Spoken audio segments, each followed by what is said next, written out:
तो वही प्रधानमंत्री मोदी के नेतृत्व में केंद्र सरकार के 26 मई को 12 साल पूरे होने जा रहे हैं। अब इस मौके पर मध्य प्रदेश भाजपा 12 साल विश्वास विकास के जन कल्याण के इस नाम से अभियान शुरू करने जा रही है। बीजेपी के इस विशेष प्लान के तहत 5 जून से लेकर 21 जून तक पूरे प्रदेश में कार्यक्रम होंगे। इस अभियान का सबसे महत्वपूर्ण हिस्सा है विशेष जनसंपर्क। इसमें प्रत्येक जिले में समाज के कम से कम 500 प्रबुद्ध व्यक्तियों से सीधा संपर्क साधा जाएगा। सांसद अपनी लोकसभा की हर विधानसभा और विधायक अपने क्षेत्र के हर मंडल में एक एक दिन का समय बिताएंगे। इस दौरान वे मोदी सरकार की उपलब्धियों का रिपोर्ट कार्ड जनता के बीच में रखेंगे। विधायकों, सांसदों से लेकर राष्ट्रीय और प्रदेश पदाधिकारियों को भी ओपिनियन मेकर से मुलाकात करनी होगी। एक पेड़ मां के नाम अभियान के तहत प्रत्येक मंडल में सघन पौधारोपण किया जाएगा। स्कूलों, कॉलेजों और सामाजिक संगठनों को इस अभियान से जोड़ा जाएगा। सांसद और विधायक अपने अपने क्षेत्रों में प्रगति पथ यात्रा और विकसित भारत संकल्प सम्मेलन के जरिए जनता से जुड़ेंगे।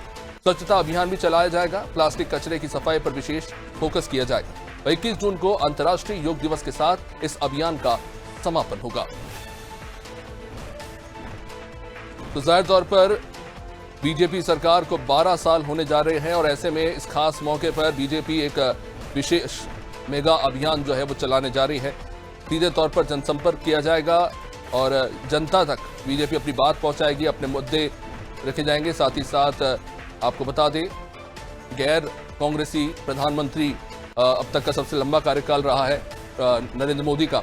तो ऐसे में जाहिर तौर पर पार्टी कार्यकर्ता और पार्टी के तमाम नेता उत्साहित है और इसे एक बृहद आयोजन के रूप में एक महाप्लान के तहत इस पे काम होगा। हर जिले में प्रबुद्ध जनों से लेकर व्यापारियों से संपर्क किया जाएगा और कहीं ना कहीं बीजेपी अपना संदेश देश के घर घर के कोने कोने तक पहुंचाने की कोशिश करेगी। जहां पे ये बड़ा सम्मेलन होने जा रहा है 5 से लेकर 21 जून के बीच और इस बृहद सम्मेलन के दौरान जाहिर तौर पर प्रधानमंत्री मोदी के विजन को कहीं ना कहीं जनता तक पहुंचाने का प्रयास होगा और योग दिवस पर इस पूरे अभियान का समापन होगा। तो जाहिर तौर पर यह बहुत खास मौका, जानकारी ये दी जा रही है कि इस अभियान में स्कूल कॉलेजों में भी विशेष आयोजन किए जाएंगे। सरकार अपने 12 साल पूरा होने के इस अभियान को विश्वास के जन कल्याण के अभियान जो है दिया है इसे नाम।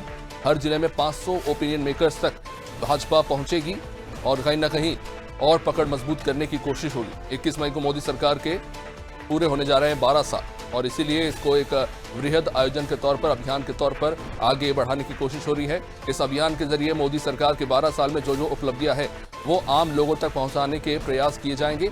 इसमें पार्टी के तमाम सांसद विधायकों को अपने अपने क्षेत्र में जिम्मेदारी दी गई है। साथ ही साथ उन्हें उन क्षेत्रों में एक दिन बिताना होगा, जनता से बात करनी होगी और जो बीजेपी का और प्रधानमंत्री मोदी का विजन है वो कहीं ना कहीं आगे बढ़ाया जाएगा। साथ ही साथ इसमें एक पेड़ मां के नाम अभियान जो काफ़ी समय से हम देख रहे हैं देश के अलग अलग राज्यों में चलाया जा रहा है उसको विस्तार दिया जाएगा। चलिए, हमारे साथ इस वक्त न्यूज़ रूम से ब्यूरो हेड ब्रिजेश चौक से इस वक्त हमारे साथ जुड़ गए। जाहिर तौर पर ब्रिजेश जी, 12 साल हो रहे हैं बीजेपी सरकार को, मोदी सरकार को एक खास मौका है और कहीं ना कहीं ये जो मेगा अभियान चलाया जा रहा है उससे कहीं ना कहीं जनता के बीच में और पकड़ मजबूत करने की कोशिश होगी। निश्चित तौर पर अभिषेक, 26 मई को प्रधानमंत्री नरेंद्र मोदी के 12 साल पूरे होने जा रहे हैं और ये सब पहला मौका नहीं है कि जब 12 साल होने पे जो कार्यक्रम बीजेपी कर रही है वो पहले कभी नहीं किए हो। उन्होंने 5 साल में किए, उन्होंने 2 साल में किए, उन्होंने 6 साल में किए। लगातार वो हर साल जब मोदी जी का कार्यकाल बढ़ता जाता है वो कार्यक्रम करते हैं। वो कार्यक्रम वैसे ही होते हैं कि तमाम जो सांसद हैं, विधायक हैं, पार्टी के बड़े पदाधिकारी हैं वो अलग अलग क्षेत्रों में जाते हैं। हमने देखा कि इससे पहले लगातार केंद्रीय मंत्रियों ने, सांसदों ने अपने अपने क्षेत्रों में जाकर प्रेस कॉन्फ्रेंस की थी और प्रधानमंत्री की उपलब्धियाँ गिनाई थी, केंद्र सरकार की उपलब्धियाँ गिनाई थी कि उन्होंने अब तक क्या क्या किया है। एक तरह से रिपोर्ट कार्ड पेश करती है केंद्र सरकार अपना, हर साल कह सकते हैं हम उसको कि वो रिपोर्ट कार्ड पेश करती है। अब 12 साल पूरे होने पर वो रिपोर्ट कार्ड फिर पेश करने जा रही है। इसमें तमाम तरह के कार्यक्रम होते हैं कि पहले की तरह बाकायदा हितग्राही सम्मेलन होगा जिसमें आयुष्मान योजना से लेकर तमाम जो केंद्र सरकार की योजनाएं हैं उनमें जो हितग्राहियों को जोड़ने की कोशिश की जाएगी। तो उसके बाकायदा शिविर लगाए जाएंगे जिसमें जो वंचित रह गए हैं इन योजनाओं का लाभ लेने से उनके नाम जोड़े जाएँ। साथ ही आप देखिए कि सबसे बड़ी बात ये की जा रही है कि इस बार 500 जिले में 500 ऐसे प्रबुद्ध व्यक्तियों से मुलाकात करेंगे जो ऐसे व्यक्ति होते हैं, महत्वपूर्ण व्यक्ति होते हैं समाज में, जो राय बनाते हैं, अपनी एक तरह से पूरी समाज की राय बनाते हैं, जिन्हें ओपिनियन मेकर्स कहा गया है कि उनसे संपर्क करेंगे, विधायक करेंगे, सांसद करेंगे और उनसे राय लेंगे। एक तरह से समाज की नब्ज टटोलने की कोशिश करेंगे कि समाज में क्या चल रहा है और वो किस तरह की राय बना रहे हैं, किस तरह की राय रखते हैं सरकार के बारे में। तो उपलब्धियां गिनाने के साथ साथ सरकार ये भी चाहती है, बीजेपी ये भी चाहती है कि जो फीडबैक भी एक आए समाज का, कि समाज में क्या धारणा है मोदी के जो कार्यकाल है, जो उपलब्धि हैं उनको लेकर, और क्या अपेक्षाएं हैं, क्या चाहता है समाज के, और क्या मोदी सरकार को करना चाहिए। तो वो तमाम तरह की, एक तो रिपोर्ट कार्ड देना है और दूसरा रिपोर्ट जनता से लेना है, प्रबुद्ध जनों से लेना है कि समाज में क्या चल रहा है, सरकार के बारे में उनकी सोच क्या है, क्या राय बन रही है। तो ये तमाम तरह के जो कार्यक्रम है कोई पहली बार नहीं हो रहे, जो मैं पहले भी कह रहा हूँ आपसे, हर साल लगभग करती है केंद्र सरकार। जैसे ही मोदी के 1 साल का कार्यकाल बढ़ता है, हमने देखा जब मोदी कार्यकाल हो,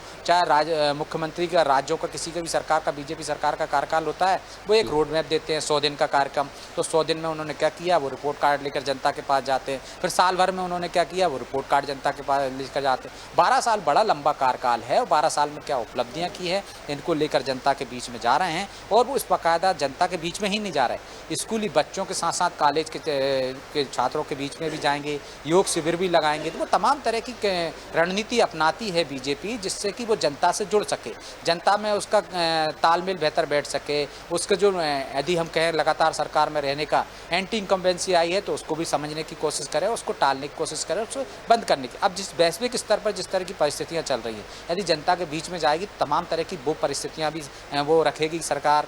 एक तरह से उनके विधायक, सांसद जनता के बीच में कि पेट्रोल और डीजल के दाम क्यों बढ़ रहे हैं, एक बड़ा मुद्दा बनने जा रहा है, जिसे विपक्ष बनाना चाहता। और ऐसे में यदि सरकार जनता के बीच में जा रही है, उसके नेता बीच में जा रहे हैं, पदाधिकारी बीच में जा रहे हैं, तो वो उनका पक्ष भी बेहतर तरीके से रख सकेंगे कि दूसरे देशों में किस तरह से पेट्रोल डीजल के दाम बढ़े हैं और अब यदि भारत में भी बढ़ रहे हैं, तो ये मजबूरी है, ना कि राजनीतिक कोई षड्यंत्र जिस तरह का बीजेपी पर कांग्रेस आरोप लगाती रही। तो वो तमाम तरह की चीज़ें होंगी और ये नया कुछ नहीं है, लगातार सरकार ऐसा करती रही है, उसको फायदा भी होता है। अभिषेक, बहुत बहुत शुक्रिया इस जानकारी के लिए। तो जाहिर तौर पर यह मेगा अभियान चलाया जा रहा है, तमाम तरह के प्रयास किए जाएंगे जनसंपर्क के जरिए और ये अभियान चलेगा। 26 मई को मोदी सरकार के 12 साल पूरे हो रहे हैं और इस खास मौके पर यह बड़ा अभियान शुरू होने जा रहा है।